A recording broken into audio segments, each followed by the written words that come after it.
Hello everybody, welcome to divinely guided 7777। कैसे हैं आप सब लोग? Here I come with the message of the day. तो लेट्स सी कि आज का मैसेज किसके लिए है, किस एनर्जी में है, किस तरह का है। ये एक शॉर्ट वीडियो होगी। अगर आपने मॉर्निंग में, जो कि अभी आफ्टरनून हो गया है बिकॉज संडे को रीडिंग अक्सर लेट हो जाती है, देखेंगे तो ये आपके लिए गाइडेंस होगी। और अगर आप एंड ऑफ द डे देखेंगे तो ये आपके लिए डे रिफ्लेक्शन होगा। मैसेज आपने वही लेना है जो लगे आपको अपनी सिचुएशन से मैच करता हुआ। टैरो में ये मैसेजेस आए हैं, सब आपने अपने ऊपर इम्पोज नहीं करने और इनकी बेसिस पर आपने कोई भी फाइनल डिसीजन नहीं बनाना। आप अपनी प्राइवेट रीडिंग करवाएं। डिस्क्रिप्शन बॉक्स में मेरा नंबर मौजूद है, साथ में सेकंड चैनल का लिंक मौजूद है और दोनों ही चैनल्स पर रीडिंग लेने के लिए मेरा कॉन्टैक्ट नंबर एक ही है। So without any further delay let's see कि what is the message of the day.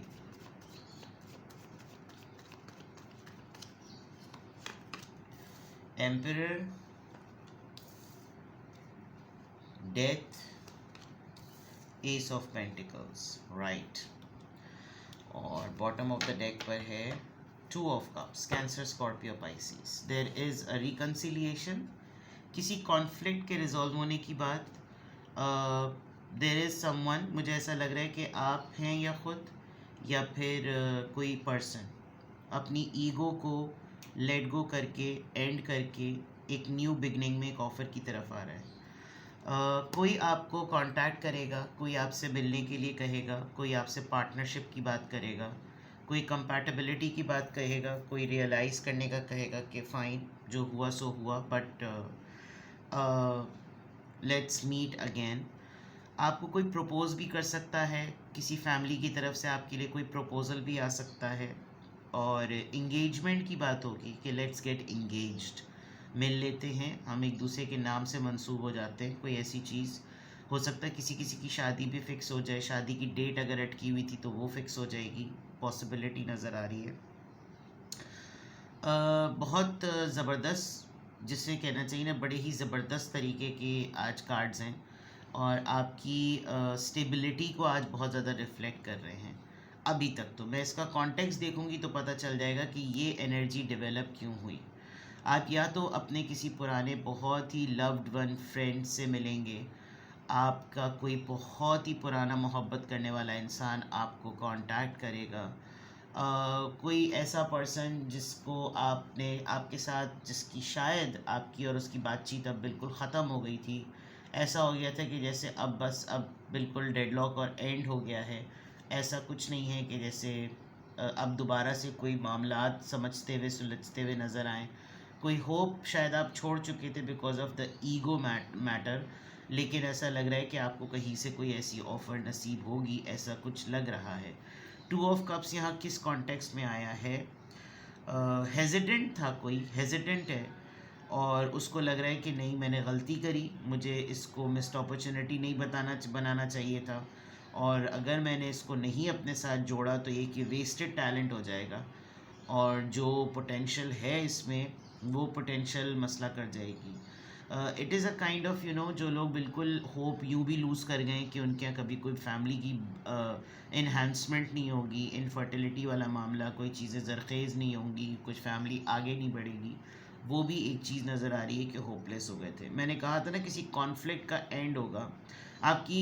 हो सकता है दो फैमिलीज़ में किसी एक रिश्ते को लेकर कोई कॉन्फ्लिक्ट चल रहा था, कोई फड्डा चल रहा था, कोई पंगे चल रहे थे, बिला वजह में कोई दो फैमिलीज़ आपस में लड़ी पड़ी हुई थी, ईगो का बहुत बड़ा मसला बना हुआ था, अब्बा रूठे हुए थे या उनके अब्बा रूठे हुए थे, या कोई दोनों ख़ानदान में बरादरी वाला मसला हुआ था, वो भी रिजॉल्व होता हुआ नज़र आ रहा है। एंड होगा किसी कॉन्फ्लिक्ट का और वो एंड जो है वो आपके फेवर में बहुत अच्छी तरीके से होगा। और अगर आप लोगों के मैटर्स कहीं कोर्ट में चल रहे हैं, कचहरी में चल रहे हैं, जिरगे में चल रहे हैं, कहीं पंचायत में चल रहे हैं, ख़ानदान के बड़े लोगों के दरमियान चल रहे हैं, तो ऐसा लग रहा है कि वहाँ पर एक आप लोग अग्रीमेंट की तरफ जो है ना पहुँचने वाले हैं। और पीसफुल रेजोल्यूशन की बात है, हंगामा आराई ख़त्म हो जाएगी, पुरसुकून हो जाएंगे मामलात और मूविंग ऑन वाली बात आएगी कि चलो ठीक है, मुखमुखा कर लेते हैं, समझौता कर लेते हैं और अब कम्युनिकेशन आगे बढ़ाओ, एंड अप करो इन तमाम चीज़ों को, कॉन्फ्लिक्ट्स को एंड करो। तो ये आपकी पर्सनल लाइफ के भी थ्रू हो सकता है, ये आपकी फैमिली में भी हो सकता है, ये आपके सर्कल का भी हो सकता है, बट इसके इसका इम्पैक्ट जो है वो आपकी पार्टनरशिप पर आएगा और वो बहुत अच्छा होगा। आप किसी के दो मैटर्स उलझे हुए लोगों में सुलह कराने के ज़रिया बनेंगे, सुलह कराएंगे आप। कोई ऐसी चीज़ नज़र आ रही है जो कि काफ़ी इम्पैक्टफुल होगी और मोहब्बत के कॉन्टेक्स्ट में है, लव लिखा हुआ है यहाँ पर, तो हो सकता है आपकी अपनी ही लाइफ में कुछ चीज़ें रिजॉल्व हो जाएं। आपकी कट्टी हुई थी अपने पार्टनर के साथ, तो हो सकता है कि वो आपको कॉल टेक्स्ट कर लें, वो आपसे रिकनसाइल कर लें, वो आपसे दोबारा से कॉन्फ्लिक्ट को ख़त्म करके बात आगे बढ़ा लें। ये अच्छा कार्ड नज़र आ रहा है और इसका बैकग्राउंड भी पूरा ऐसा ही है। और यहाँ तो बहुत क्लियर है कि कोई जैसे कहते हैं ना कि मुझे हिला कर दिखाओ, मुझे ज़िद पकड़वा कर दिखाओ, मैंने तो यहाँ जम के रहना है और मैंने इसको नहीं हाथ से जाने देना। और बिल्कुल कोई मेरे डिसिप्लिन को अगर ट्रिगर करेगा, मेरे ओल्डरली प्रैक्टिकल पैटर्न्स को अगर कोई ट्रिगर करेगा तो मुझे कोई हिला कर दिखाए, यहाँ बिल्कुल ऐसा लग रहा है। लेकिन एट द सेम टाइम ये फादरहुड और फादर फिगर वाला जो एलिमेंट है कि घर का बड़ा हूँ मैं और ये है, और मेच्योरिटी इसी में होती है, कोई ऐसी ज़िद अगर किसी ने पकड़ी हुई थी तो वो एक बहुत बड़े लेसन के बाद ना एंड होती हुई नज़र आ रही है। कोई दर्स अटेंड किया, कोई मजलिस अटेंड की, कोई ऐसी मीटिंग की, कोई ऐसी गैदरिंग की जिसमें एक स्पिरिचुअल मैसेज मिला कि भाई इन सब चीज़ों से कुछ नहीं होता। जैसे कहते हैं ना, आप किसी की सुलह करा लें, इससे बड़ा कोई सवाब का काम नहीं है। ये पीछे छुरियाँ बेच रहा है बेचारा। खैर, तो ऐसा लग रहा है कि जैसे ये इस एनर्जी की एंडिंग है और कोई ट्रांसफॉर्म होगा, कोई एक स्टेज से दूसरी स्टेज पर जाएगा। ये आप खुद भी हो सकते हैं और आपका मामला कहीं गया हुआ था और उन्होंने उसको अकड़ा कर वो बैठ गए थे, तो हो सकता है वहाँ लचक होगी, आपकी कोई दुआ काम आ गई। और जो चीज़ें बिल्कुल लग रहा था कि डेडलॉक हो गया है, एंड हो गया, अब कुछ नहीं हो सकता, उनकी एंडिंग हो गई है और न्यू बिगनिंग्स हैं। और न्यू बिगनिंग्स में चेंज नज़र आ रहा है, न्यू बिगनिंग में ट्रांजिशन नज़र आ रही है कि बंदा एक फेज़ से दूसरे फेज़ में एंटर हो रहा है और ये बहुत सडन और अनएक्सपेक्टेड होगा। आपको एकदम से लगेगा कि ये आउट ऑफ द ब्लू कहाँ से हुआ है, ठीक है ना। And you are going to receive a financial offer. आपको कोई ऐसा आइडिया मिलेगा, आपको कोई ऐसी बात पता चलेगी कि यार ये ट्राई करें, ये तो एक अच्छी अपॉर्चुनिटी है, जॉब हो सकती है, पार्ट टाइम कहीं काम हो सकता है, और थोड़ी सी इन्वेस्टमेंट के साथ एक कोई बिजनेस प्लान हो सकता है। इन्वेस्टमेंट वाली बात हो सकती है कि ये वाली चीज़ अगर तुम मुझे दिला दो तो ये मेरे बजट में भी आ रही है। और कोई आपको कन्विंस करेगा, देखो तुम्हारा अगर इतना लिमिटेड बजट है ना, तो तुम इस चीज़ को देखो, ये भी चीज़ काफ़ी कारआमद है और ये अच्छी चलेगी और तुम्हारे लिए फ़ायदेमंद भी है, मतलब आगे जाकर तुम्हारे लिए फ़ायदा ही होगा। मैनिफेस्ट कर रहे थे तुम इतने दिनों से प्लान कर रहे थे, तो ये चीज़ें जो है वो बहुत क्लियरली नज़र आ रही हैं। यानी आज का आपका दिन बड़ा अच्छा, गुड है, गुड सही है। चलिए यहाँ से देख लेते हैं कि किस एंजल नंबर से क्या अफर्मेशन आ रही है। अफर्मेशन आ रही है, इंफॉर्मेशन नहीं आ रही, ठीक है। किस एंजल नंबर से क्या अफर्मेशन आ रही है,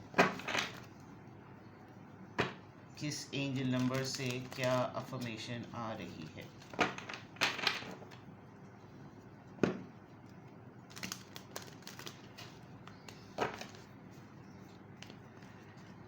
किस एंजल नंबर से क्या अफर्मेशन आ रही है।